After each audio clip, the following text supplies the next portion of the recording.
Why do you want bright, shiny objects? Why are you attracted to them? If you've had an online business for any length of time, or are still thinking about how to start one, this is probably a problem you face. Most people find that this is true for them at one time or another, and many buy one product after another without making full use of the first one. The received wisdom is that only engineers and internet marketers suffer from what is known as the bright, shiny object syndrome. For some reason, they've been singled out as the two groups of people who are most attracted to new things. Of course, you know that that's nonsense. The United States and other Western economies depend upon it. It's the desire to have more and to get more that makes the world go round. While it's true that engineers buy tools and gadgets, and online solopreneurs buy information products, others buy shoes, clothes, books, cosmetics, and a lot of other things too. A friend of mine wears a tie once a week, but has hundreds in his closet. Perry Marshall tells the story of a conference where he was the presenter. In a series of 80-20 experiments, he uncovered the fact that one person owned several hundred pairs of shoes, and another had 20,000 domain names. In both cases, as well as the rest, a single person owned more than everyone else put together. There was a time when I had about 2,000 books. People said that I collected them. I didn't. I read them, some several times, a practice I continue to follow to this day. Other books, especially those that were for reference, I dipped into as needed. To put this into perspective, however, the late statesman and British Prime Minister Sir Winston Churchill owned 4,500 books. You'll find that all authors read a great deal and have big libraries. So the attraction for buying new things isn't something that's limited to entrepreneurs or even online entrepreneurs. It's something that affects all of us to a greater or lesser extent. And that means that there must be a common cause. I remember speaking to a very distinguished, world-famous professor about some of my early ideas. He kept saying to me, "But this is nothing new." For him, newness was the be-all and end-all. In retrospect, I was surprised that a man of his experience had overlooked two crucial facts.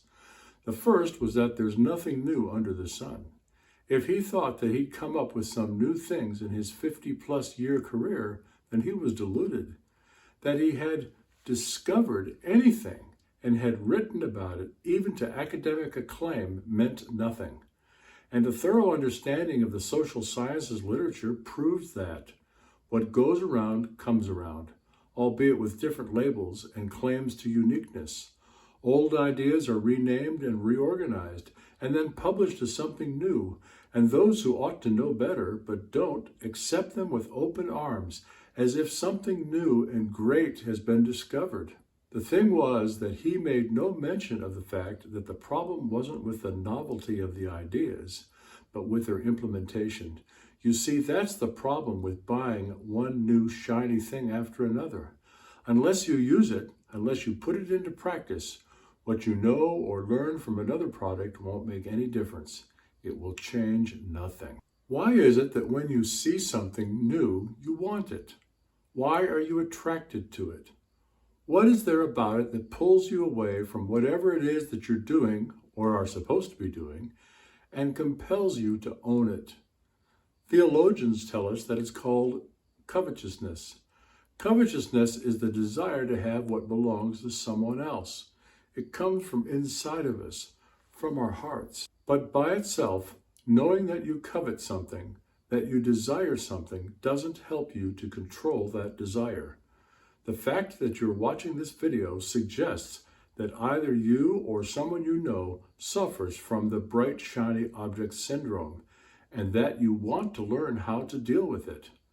So let's think for a few moments about what lies at the root of this desire.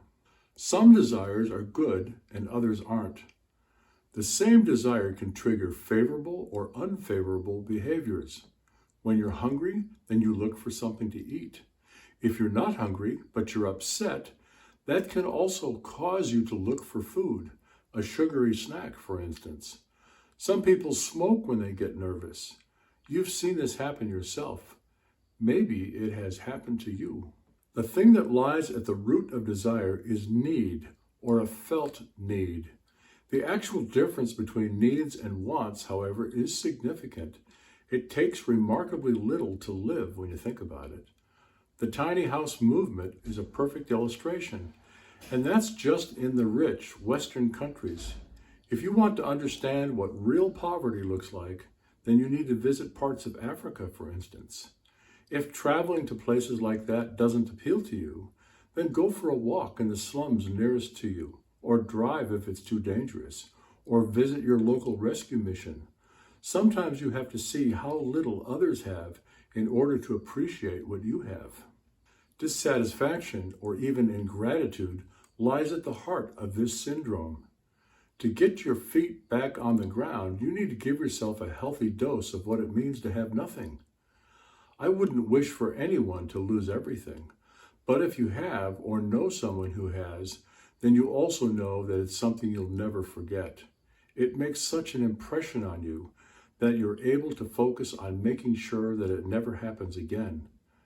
Bright, shiny objects no longer attract you because you've learned the hard way that compared to survival, they don't matter.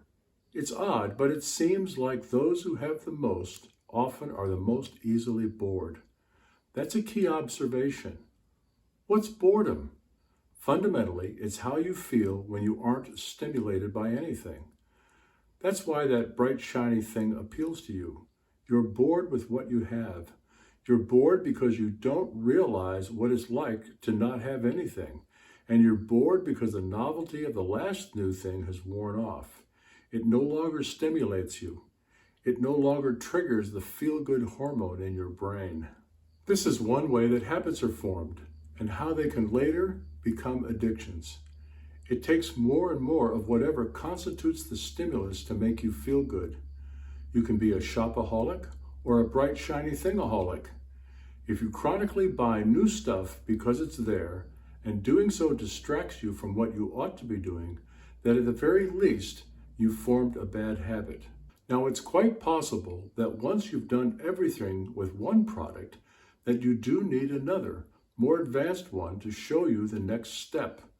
But unless you have at least used what you have enough to know that, then you're wasting your money buying another one.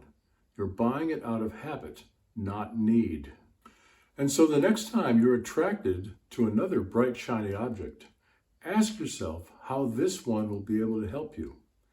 If you believe that it will help you to overcome some of the challenges that you're struggling with right now, then ask yourself why it will help you, given the fact that the others have failed to do so. If you believe that the bright, shiny object will help you to do something that you haven't done before, but want to, then ask yourself how it will help you to do that.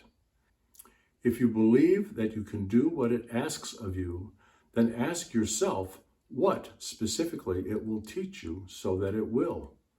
Why, how, and what, in that order. Be specific. Vague questions and weak answers yield wimpy results. Don't just assume that everything will suddenly get better by buying a new bright, shiny object. If you have the habit of doing this, then you know that it won't make any difference. If you learn how to ask the right questions and are clear in your own mind what you need to take the next step or to help you to get unstuck, then you'll save yourself a lot of time and money in the long run. What bright, shiny objects have you bought this year? Leave a comment below. Give me a thumbs up if you found this video helpful, and subscribe to this channel for more psych hacks. I'm Dr. Bruce Hoag.